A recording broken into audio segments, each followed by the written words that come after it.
மகாராஷ்டிரா மாநில உள்ள வராதுண்ணா.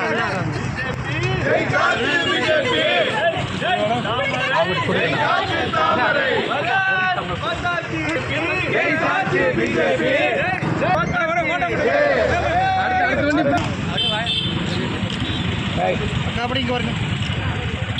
ஓகேவா? Okay okay okay okay thank you.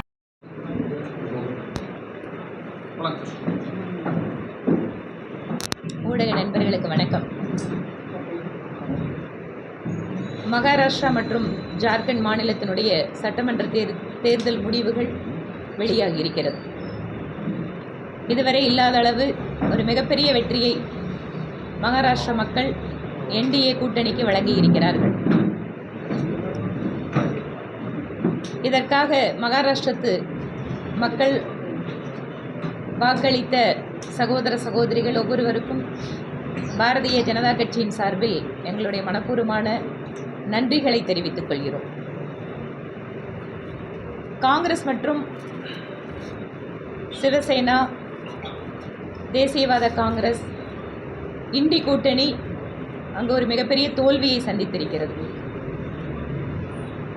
ஆளுகின்ற அரசாங்கமாக என்டிஏ அரசாங்கம் அங்கு இருந்து கொண்டிருக்கிறது. மீண்டும் ஒரு வெற்றியை கொடுத்து மகாராஷ்டிரத்து மக்கள் மீண்டும் என்டிஏ கூட்டணி ஆள வேண்டும் என தீர்ப்பளித்திருக்கிறார்கள். பாரத பிரதமர் நரேந்திர மோடி அவர்களுடைய வளர்ச்சி திட்டங்கள் மற்றும் மகாராஷ்டிரா மாநில என்டிஏ அரசினுடைய மக்கள் நலன் சார்ந்த திட்டங்கள், குறிப்பாக ஏழைகள், விவசாயிகள், பெண்கள் இவர்களுக்கென முன்னெடுத்த பல்வேறு திட்டங்களினால் எங்களுடைய ஆட்சி என்பதும் மீண்டும் ஒரு பிரம்மாண்டமான வெற்றியை பெற்று ஆட்சி அமைக்க அவர்கள் அந்த வாய்ப்பினை எங்களுக்கு கொடுத்திருக்கிறார்கள். பெண்கள் ஒவ்வொரு சட்டமன்ற தொகுதியிலேயும் கூட ஆண்களை விட அதிகமான ஆர்வத்தோடு வந்து வாக்களித்ததை தேர்தல் தினத்தன்றே நாங்கள் பார்த்தோம். களத்தில் இருந்த எங்கள் கட்சியினுடைய தொண்டர்கள் எல்லாம் மிகுந்த நம்பிக்கையில் இருந்தார்கள். ஏன், நான் மகாராஷ்டிரா மாநிலத்தினுடைய தேர்தல் பிரச்சார கூட்டங்களுக்கு செல்கின்ற பொழுது கூட பெண்களிடையே ஒரு மிகப்பெரிய மாற்றம் தெரிகிறது. ஆர்வத்தோடு எப்படி கலந்து கொள்கிறார்கள், அவர்களுடைய நம்பிக்கை எப்படி வெளிப்படுத்துகிறார்கள் என்பதையெல்லாம் களத்திலே பார்த்தோம். அந்த நம்பிக்கை என்பது பொய்த்து போகாமல் மிகப்பெரிய வெற்றியை, குறிப்பாக அதிக அளவு பெண்கள் வாக்களித்த காரணத்தால் எங்களுக்கு இந்த வெற்றி மிக ஒரு பிரம்மாண்டமான வெற்றியாகவும் மாறியிருக்கிறது. ஜார்க்கண்ட் மாநிலத்தில் எங்களுடைய கூட்டணி என்பது அங்கு பெரும்பான்மை பெறவில்லை. இன்னைக்கு இப்போது வரைக்கும் வந்திருக்கக்கூடிய தகவல்கள் அப்படிங்கிறது எங்களுக்கு குறைந்த இடங்கள் தான் கிடைத்திருக்கிறது. மக்களுடைய தீர்ப்பை நாங்கள் வரவேற்கிறோம். ஜார்க்கண்ட் மாநிலத்திலே குறிப்பாக அங்கு முதலமைச்சராக இருக்கின்றவர் சிறைக்கு செல்கின்ற அளவு அவர் மீதான குற்றச்சாட்டுகள், ஊழல் தொடர்பாக அரசாங்கத்தினுடைய அமைச்சர்கள் மீது பல்வேறு வழக்குகள் இருக்கின்ற சூழ்நிலையில் கூட ஜார்க்கண்ட் மாநிலத்து மக்கள் அங்கு அவர்களுக்கு திரும்பவும் ஒரு வாய்ப்பு கொடுத்திருக்கிறார்கள். அடுத்து வரக்கூடிய காலங்களில் ஜார்க்கண்ட் மக்களுடைய நம்பிக்கையை பெறுவதற்கு நாங்கள் முயற்சி செய்வோம். மகாராஷ்டிர வெற்றி என்பது வெகு வேகமாக வளர்ந்து கொண்டிருக்கக்கூடிய இந்த நாட்டினுடைய பொருளாதார முன்னேற்றத்திற்கு மிகப்பெரிய உந்து சக்தியாக இருக்கக்கூடிய ஒரு மாநிலம். தொழில்துறையிலேயும் சரி, அடிப்படை கட்டமைப்பு வசதிகளை உருவாக்குவதிலும் சரி, அங்கு இருக்கக்கூடிய மகாராஷ்டிரா அரசு பல்வேறு முன்னெடுப்புகளை எடுத்தார்கள். நாட்டிலேயே முதன்முறையாக கடலுக்கு நடுவே பாதை அமைத்தது, சீலைன். குறிப்பிட்ட மிக குறைந்த காலகட்டத்தில் கிட்டத்தட்ட 1.5 மணி நேரம் மும்பையை சுற்றி கொண்டு வரக்கூடிய போக்குவரத்து எல்லாமே அந்த சீலைன் காரணமாக 20 நிமிஷத்தில் போகக்கூடிய அளவிற்கு அங்கு மாற்றம் நடந்தது. இன்று வெளிநாடுகளில் மிக பிரபலமான இருக்கக்கூடிய நகரங்களில் இருக்கக்கூடிய அடிப்படை கட்டமைப்பு வசதிகள் எல்லாம் மும்பையிலே உருவாக்கப்பட்டு கொண்டு வந்தது. இதோ நகரம் சார்ந்து மட்டுமல்ல, கிராமப்புறங்களில் இருக்கின்ற விவசாயிகளுக்கு கூட அங்கு அவர்களுடைய குறிப்பாக விதர்பா பகுதியில் பன்னெடுங்காலமாக அங்கு இருக்கக்கூடிய விவசாயிகளுக்கு சந்திக்கக்கூடிய பிரச்சனைகள் என்பது அதிகம். ஒவ்வொரு பகுதிக்கும் தனித்தனியாக முக்கியத்துவம் கொடுத்து மகாராஷ்டிரத்தினுடைய என்டிஏ அரசு ஒவ்வொரு குறிப்பிட்ட பிரிவு சார்ந்த மக்களுக்கென தேவைகளை கண்டறிந்து கொண்டு அவர்களுக்கென்று திட்டங்களை வழங்கி இருக்கிறது. அதிலும் முக்கியமாக லால்டி பெகன் யோஜனா என்கின்ற பெண்களுக்கு மாதம் உதவித்தொகை கொடுக்கின்ற ஒரு திட்டம். இன்று நாட்டிலே பல்வேறு மாநிலங்களில் இந்த திட்டம் அமல்படுத்தப்பட்டாலும் கூட மகாராஷ்டிரத்திலே பெண்களிடையே ஒரு மிகப்பெரிய வரவேற்பினை பெற்றிருக்கிறது. பெண்களுக்கு என்று அவர்களுடைய பாதுகாப்பிற்கு ஃபினான்சியல் அசிஸ்டன்ஸ் ஸ்கீம் மட்டும் கிடையாது. அங்கு அவர்களுடைய பாதுகாப்பு, சட்டம் ஒழுங்கு, இளைஞர்களுக்கென தனியாக கிளஸ்டர்களை உருவாக்கி சிறப்பு திட்டங்களை அமல்படுத்தியதென பல்வேறு காரணங்களால் மகாராஷ்டிரா அரசுக்கு இருந்த அந்த அரசின் மேல் இருந்த நம்பிக்கையை மீண்டும் மக்கள் உறுதிப்படுத்தி இருக்கிறார்கள். இடைத்தேர்தல்களில் கூட பிஜேபி அதிகமான வெற்றிகளை பெற்றிருக்கிறது. உத்தரகாண்ட் மாநிலத்திலே எங்கள் மாநில மகளிர் அணி தலைவி கேதார்நாத்தினுடைய எம்எல்ஏவாக வெற்றி பெற்றிருக்கிறார். இன்னும் உத்தரப்பிரதேசத்தில் இருக்கின்ற தொகுதிகளெல்லாம் பிஜேபி வெற்றி பெற்றிருக்கிறது. பாரதிய ஜனதா கட்சியினுடைய செயல்பாடுகளுக்கு மக்கள் தொடர்ந்து அங்கீகாரம் கொடுத்து கொண்டே இருக்கிறார்கள். அந்த நம்பிக்கையை தக்க வைப்பதற்காக தொடர்ச்சியாக மக்கள் பணிகளில் பாரதிய ஜனதா கட்சி ஈடுபடுத்திக் கொள்ளும். இப்போது கட்சியினுடைய உட்கட்சி தேர்தல்கள் நடந்து கொண்டிருக்கிறது. ஒவ்வொரு பூத்திலேயும் கிளைத் தலைவர்களுக்கான தேர்தல் நடந்து கொண்டிருக்கிறது. கோவை மாநகர் மாவட்டத்தை பொறுத்தவரை மிக சிறப்பாக மாவட்ட தலைவருடைய தலைமையிலே இங்கு இருக்கக்கூடிய அத்தனை நிர்வாகிகளுடைய குழுவும் தீவிரமாக ஒவ்வொரு பூத்துக்களிலேயும் கிளை தேர்தல்களை நடத்தி கொண்டிருக்கிறார்கள்.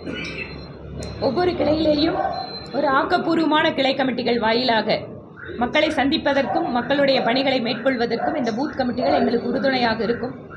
டிசம்பர் 1 to 15 வரை ஒவ்வொரு மண்டலிலும் இருக்கக்கூடிய தலைவருக்கான தேர்தல் நடைபெற இருக்கிறது. டிசம்பர் 15 to 30 வரை மாவட்டத்தினுடைய தலைவர் தேர்தல் நடக்க இருக்கிறது. இதற்கென்று தேர்தல் அதிகாரிகள் நியமிக்கப்பட்டு அவர்களுக்கான பயிற்சி வகுப்புகள் எல்லாம் நடந்து கொண்டிருக்கிறது.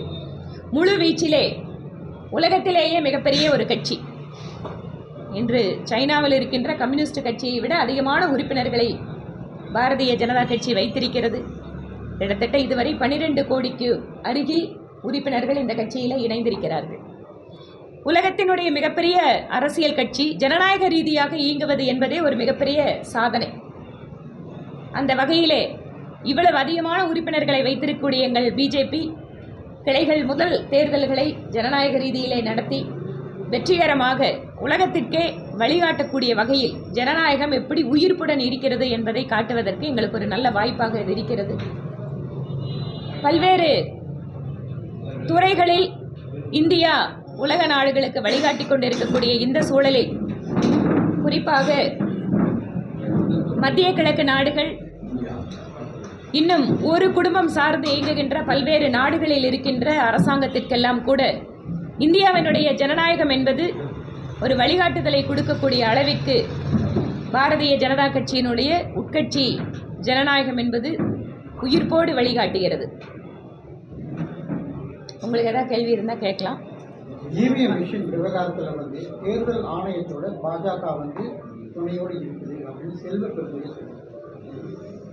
செல்வ பெருந்தகை இவிஎம் மிஷின் தமிழ்நாட்டில் பார்லிமெண்ட் எலெக்ஷனில் அப்போ அந்த மாதிரி தில்லுமுள்ளு பண்ணுச்சுன்னு சொல்லுவாரா? எப்போவெல்லாம் காங்கிரஸ் கட்சி வெற்றி பெறுகிறதோ அப்போதெல்லாம் இவிஎம் பற்றி பேச்சே வரதில்லை.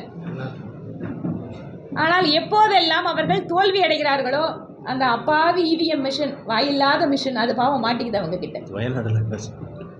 அதனால் காங்கிரஸ் கட்சி வெற்றி பெறுகின்ற பொழுது இவிஎம்முக்கு பாராட்டு விழா, காங்கிரஸ் கட்சி தோல்வி அடைகின்ற பொழுது இவிஎம்முக்கு வசவு விழா. இதுதான் காங்கிரஸ் கட்சியினுடைய நிலைப்பாடு.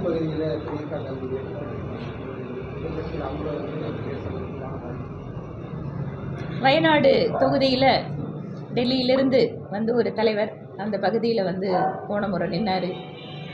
இந்த முறை அவர் அமேத்தியில் ஜெயிச்சதால் அதை தங்களுடைய குடும்பத்தினுடைய இன்னொரு வாரிசுக்கு கொடுத்திருக்கிறாரு. காங்கிரஸ் கட்சியினுடைய வாரிசு அரசியலுக்கு அந்த தொகுதி இன்னொரு உதாரணமாக இருக்கிறது. அதை தாண்டி அதில் சொல்கிறதுக்கு ஒன்றும் இல்லை.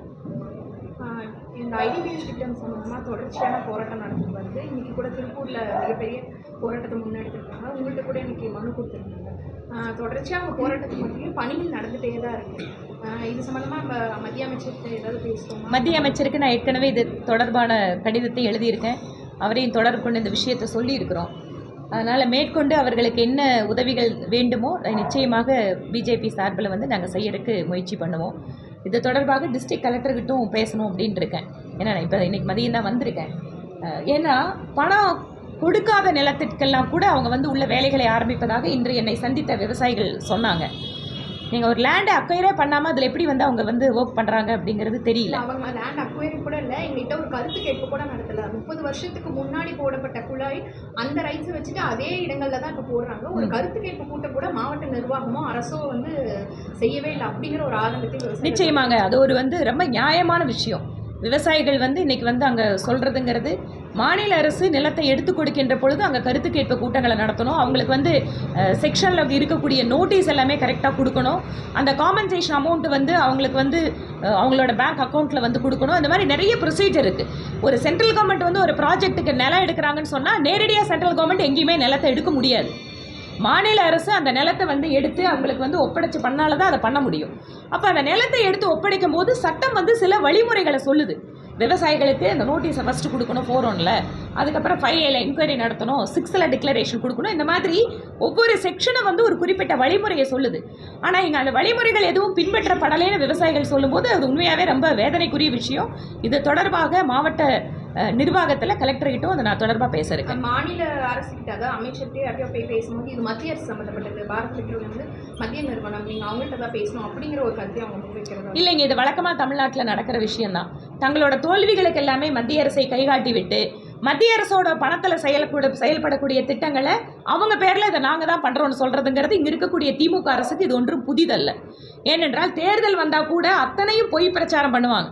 போய் உங்களுக்கு வந்து மகாத்மா காந்தி ஊரக வேலைவாய்ப்பு திட்டத்தை மோடி அவர்கள் நிறுத்துறாருன்னு. ஆனால் ஊரக வேலைவாய்ப்பு திட்டத்தில் சம்பளத்தை அதிகப்படுத்தி கொடுத்து இருக்கிறது வந்து மோடி அவர்களுடைய அரசு. ஆனால் என்னமாங்க இதை நிறுத்திட போகிறாரு மோடி அப்படின்னு போய் பிரச்சாரம் பண்ணுவாங்க. அதனால் மக்களுக்கு இந்த ஊடகங்கள் வாயிலாக சொல்லுவது மத்திய அரசினுடைய திட்டங்கள் இருந்தாலும் கூட கட்டமைப்பு வசதிகளாக வேண்டும். தங்களுடைய ஒரு இயலாமைக்கு தங்களுடைய தவறுகளுக்கு மத்திய அரசு மேலே ரொம்ப சுலபமாக பழி போட்டு தப்பிக்கிறங்கிறது இங்கே இருக்கக்கூடிய அமைச்சர்களுக்கு அரசுக்கு வாடிக்கையாக இருக்கிறது. மகாராஷ்டிரா தேர்தலில் வந்து பெண்கள் அதிக அளவு வாக்கு செலுத்தியிருக்காங்க. அது குறிப்பாக அந்த 1500 ரூபா வந்து அந்த உரிமை தொகை அப்படிங்கிற மாதிரி ஒரு பேசுபொருளாக இருக்குது. அப்படிங்கிறபோது தமிழ்நாட்டில் வரக்கூடிய தேர்தலில் வந்து அனைத்து கட்சிகளுமே வந்து அந்த மகளிர் உரிமை தொகையோ அந்த பெண்களுக்கான தொகையை வந்து கையில் எடுக்க வாய்ப்பு இருக்கு. நீங்கள் நாடு முழுக்கவே ஒரு விஷயத்தை நான் ஒரு மகளிர் அணி தலைவராக நாடு முழுவதும் பார்க்குறதோடு சேர்ந்தே பகிர்ந்துக்கிறேன். அரசியல் கட்சிகள் தங்களோட தேர்தல் அறிக்கையில் இப்போது மகளிருக்கு மிகுந்த முக்கியத்துவம் கொடுத்து கொண்டிருக்கிறார்கள். நீங்கள் 10 வருஷத்துக்கு முன்னாடி ஏதாவது ஒரு கட்சியோட தேர்தல் அறிக்கையை பார்த்தீங்கன்னா இப்போ இருக்கிற தேர்தல் அறிக்கைக்கும் அப்போ இருக்கிற தேர்தல் அறிக்கைக்கும் குறிப்பாக பெண்கள் விஷயத்தில் எவ்வளவு மாறுதல் வந்திருக்குன்னு பார்க்கலாம். எல்லா அரசியல் கட்சிகளுமே இப்போது பெண்களை நோக்கி வருகிறார்கள் என்பதே எங்களுக்கு வந்து சந்தோஷமான விஷயமா இருக்குது ஆஸ் அ ஃபர்ஸ்ட் ஸ்டெப். ஏனென்றால் பெண்களுக்கு எது வேண்டுமென அரசியல் கட்சிகள் யோசிப்பது என்பதே ஆரோக்கியமான விஷயமா பார்க்குறோம். அதனால் தமிழ்நாட்டில் மட்டும் இல்லை பல்வேறு மாநிலங்களில் இந்த உரிமை தொகை என்பது கொடுக்கப்பட்டு கொண்டு தான் இருக்கிறது. இதில் ஒரு சந்தோஷமான விஷயம் என்னென்னா தமிழகத்திற்கு முன்பாகவே மத்திய பிரதேசத்தில் இந்த உரிமை தொகையை ஆரம்பித்து வைத்தது பாஜகவினுடைய அரசு. அதனால் மத்திய பிரதேசத்தில் முதல்ல இந்தியாவில் கொடுத்தது பிஜேபி கவர்மெண்ட் தான். பெண்கள் கையிலே பணம் என்பது அவங்களுடைய குடும்பத்துக்காக செலவழிக்கக்கூடிய தொகை. அதுதான் இங்கே முக்கியமாக நம்ம பார்க்கணும். பெண்கள் கையில் கொடுக்கின்ற ஒவ்வொரு பைசாவும் குடும்பத்தினுடைய உணவுக்காக, குழந்தைகளுடைய நலனுக்காக, அவர்களுடைய ஆரோக்கியத்திற்காக செலவழிக்கப்படுகிறது. அதனால தான் சமுதாயத்தில் மிகப்பெரிய தாக்கத்தை ஏற்படுத்துகிறது. இங்கே திமுக அரசு கொடுக்குற உரிமை தொகைன்னு சொல்கிறீங்க. ஆனால் இல்லை, நீங்கள் தமிழ்நாட்டில் எலெக்ஷனில் இது ஒரு காரணமானா நிச்சயமாக காரணமாக இருக்கும். ஆனால் ஒரு பெண்கள் உரிமை தொகையை தாண்டி அந்த பெண்கள்கிட்ட வேறு வழியிலெல்லாம் இந்த அரசாங்கம் வாங்கிட்டு இருந்தேன்னு சொன்னால் மக்கள் புரிஞ்சுக்குவாங்க. நம்மக்கிட்ட இருந்து 20,000 ரூபாய் கொள்ளையடிச்சிட்டு 1000 ரூபாய் கொடுக்குது கவர்மெண்ட் அப்படிங்கிறதையும் தமிழகத்து பெண்கள் புரிந்து கொள்வார்கள். சேலம் பள்ளியில் ஆசிரியரை வந்து காலம் குறிச்சு ஆசிரியர் வந்து பணியிடை நீக்கம் பண்ணியிருக்காங்க. நீங்கள் வந்து ஆசிரியரை வந்து குத்துறது, கொலை பண்ணுறது, டாக்டருக்கு வந்து மேலே தாக்குதல் நடத்துறது, இது வந்து இன்றைக்கி சர்வசாதாரணமாக தமிழ்நாட்டில் நடந்தது. திமுக அரசு அப்படின்னாவே சட்டம் ஒழுங்கு தமிழகத்தில் அது வந்து இருக்காது அப்படிங்கிறதும், ரவுடிகளுடைய ஆட்சி நடக்கும் அப்படிங்கிறதும், இதெல்லாம் வந்து ப்ரூவ் பண்ணுறதுக்கான இன்சிடெண்ட் தான் அதெல்லாம்.